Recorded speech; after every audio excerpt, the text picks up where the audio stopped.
Afrikaan dhaabbilee idil addunyaa keessatti bakka maluuf akka argattuuf gamtaan Afrikaa fi biyyoonni miseensota cimsanii hojjechuu qabu jedhan dura ta'an Komishinii Gamtaa Afrikaa Musaa Faaqii Mohammed. Musaa Faaqii Mohammed yaa'ii dureewwan Afrikaa 37ffaa irratti haasaa taasisanii rakkoo nageenya Afrikaa keessatti mul'achaa jiru kaasaniiru. Dhimma kana kan hordofaa turte galaalchituun keenya Muluu Waaqshumeem istuudiyootti argamti. Baga nagaan dhufte mee waan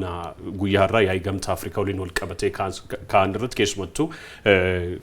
kan gamtaa Afrikaa irratti kan xiyyeeffatu wanti jedham daawwattoota keenyaaf nuun biraan ga'e. Galatoomii Daagmaawii akka mooltan kabajamtoota daawwattoota keenya egaa akkuma jalqaba irrattis kaastee yaa'iin gamtaa Afrikaa 37ffaan galma gamtichaatti har'a gaggeeffamu eegaleeti kan inni jiru. Egaa mata duree barnootaa fi leenjii jaarraa 21ffaa Afrikaanota madaalu jedhuun kan gaggeeffamu yaa'iin gamtichaa jalqabee kanaanii dura ta'an Komishinii Gamtichaa Musaa Faaqii Ministeerri Muummee Dr. Abiy Ahmed akkasumas Pirezidaantiin Filisxeem Dr. Mohammed Ibrahim Pirezidaantiin Biraazil Lula da Silva barreessaa Liigii Arabaa Ahmed Abdullahi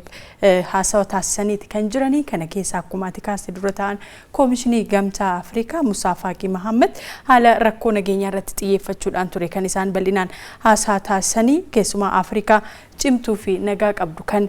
tasgabbii qabduu fi badhaate ijaaruu keessatti hunduu ga'eesaa bahachuu akka qabu kaasaniiti kan jiranii Afrikaan haala amma rakkoo nageenyaa Afrikaa keessatti mul'atu kanaan kan deemtu yoo ta'e galma yaadamu milkeessuun akka hin danda'amnedha kan isaan kaasanii keessumaa rakkooleen fonqolcha mootummaa fi walitti bu'iinsa garee hidhattoota ardicha keessatti mul'atu Afrikaa gara fuulduraatti akka hin deemne danqaa isa cimaa ta'e akka jiru kaasaniiti kan jiranii akka fakkeenyaatti saala Sudaan keessa jiru akkasumas biyyoottan lixa Afrikaa fi Riippaabilika Koongootti haalota mul'atan kaasuudhaan ardiin Afrikaa kanarraa walaba ta'uu yoo hin dandeenye fuuldureen ishee yaaddeessaadha. Kana malee ammoo gara fuulduraatti tarkaanfachuu hin dandeessu jijjiirama kana dura arginerraa waan haaraa fiduun hin danda'amu kan jedhudha kan kaasanii keessumaa Komishinar Musaa Faaqiin akkuma beektu waggaa tokko duwwaadha kan isaan hafu kana keessatti ammoo wanta hojjechuu danda'anillee akka hojjechuu hin dandeenyeef rakkoon nageenyaa danqaa akka ta'e bal'inaan irratti xiyyeeffatanii kaasaniiti kan jiran karoorawwan gamtichaa waggoottan darbanii baay'een kan hin milkoofne ta'udha kan isaan kaasanii haala kanaan itti fufataananii wanti milkaa'u hin jiru kan jedhu kaasaniiti kan jiru. Kana malee ammoo sagalee Afrikaa dhageessisuudhaaf hojjetamaa akka ture kan himanamu Pirezidaantiin Koomoroosii fi dura ta'an yeroo gamtaa Afrikaa kan turan bara kana kan aangoo isaanii kennan jechuudha. Azaaliyaa Sumaaniin Pirezidaantii Mooritaaniyaa Mohammed Olid Gaazwaanitti bakka bu'an jechuudha.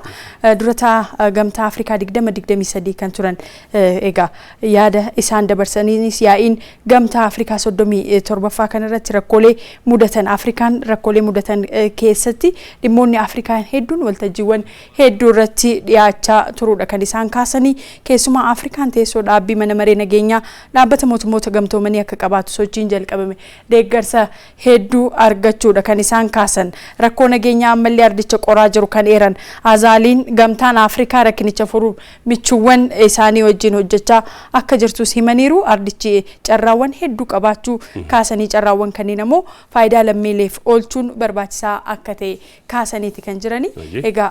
Pirezidaantii Mooritaaniyaa Mohammed Ould Gaazwaanittis dura taa'ummaa isaanii dabarsanii kennaniiti kan jiranii kan bara 2024 ta'uudhaan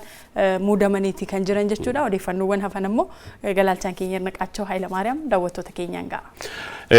Guddaa galatoomii Muluu Waaqshumeem.